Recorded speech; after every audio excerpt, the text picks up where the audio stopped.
इस जगह को तो साहब आप पहचानते होंगे।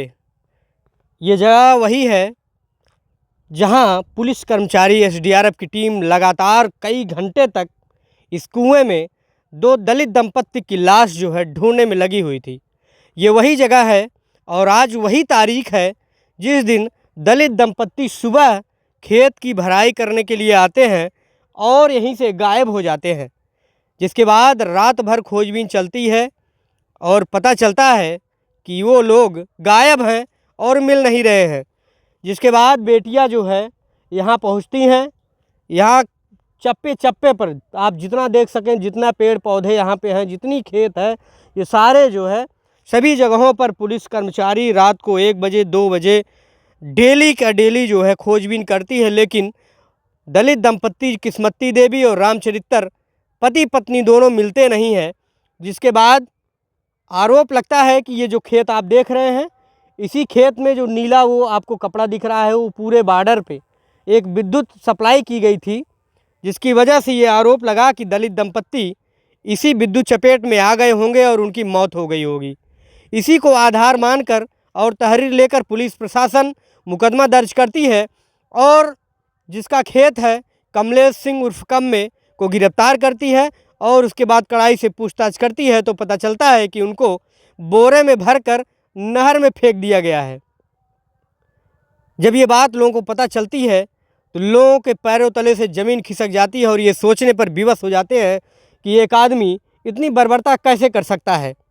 लगातार लोग नहरों में खोजना शुरू करते हैं। लगभग 10 दिन बीत जाती है। उसके बाद किस्मती देवी का शव मिलता है। उसके 24 घंटे बाद रामचरित्र का शव मिलता है।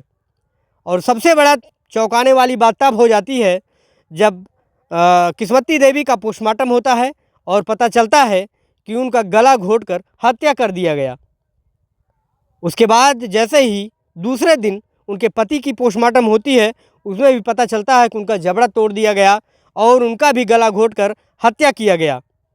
तो अब सवाल ये उठता है कि आखिरकार जो विद्युत से मरने की बात चल रही थी, वो घटना सही है या नहीं है, क्योंकि अभी तक खुलासा नहीं हो पाया है। आज 5 तारीख है, पूरे घटना के 1 महीने हो गए हैं, जिसमें से 3 से 4 लोग गिरफ्तार हुए हैं और 2 लोग गिरफ्तारी नहीं हुई थी, जिसमें 1 लोग ने सरेंडर कर दिया है और एक जो है अभी शुभम सिंह, वो अभी फरार है।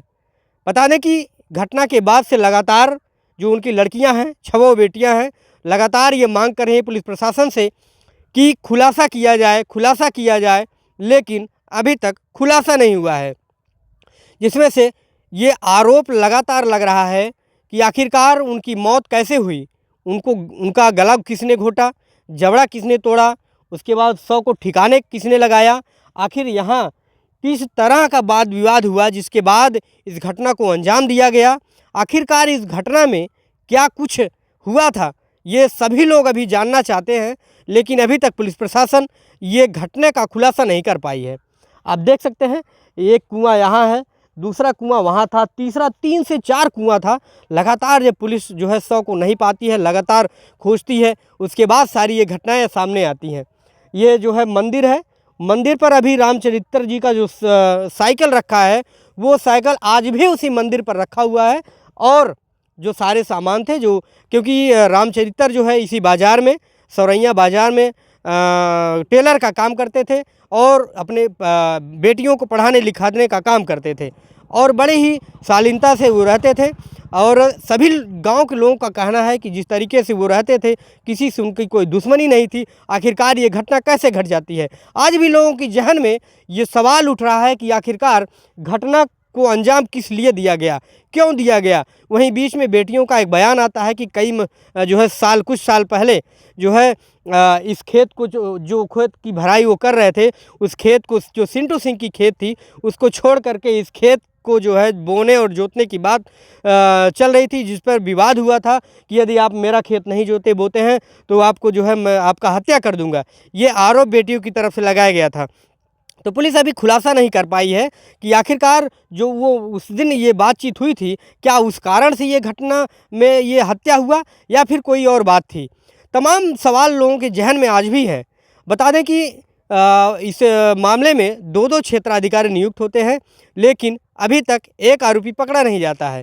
वहीं क्षेत्राधिकारी जो है बताते हैं कि यदि आरोपी पकड़ा नहीं जाता है तो 25,000 रुपये का इनाम रखा जाएगा। जैसे ही इनाम रखने की बात खबर चलती है, एक आरोपी सरेंडर कर देता है। अभी फिर एक आरोपी अभी भी बाकी है। अब ये देखना ये है कि आरोपी पकड़ा जाता है या वो भी जाकर के न्यायालय में सरेंडर करता है, जिससे खुलासा नहीं हो पाएगी। खुलासा होने का मतलब ये है कि पुलिस उनको रिमांड में ले, पूछताछ करे, तब जाकर के मामले का खुलासा हो पाएगा।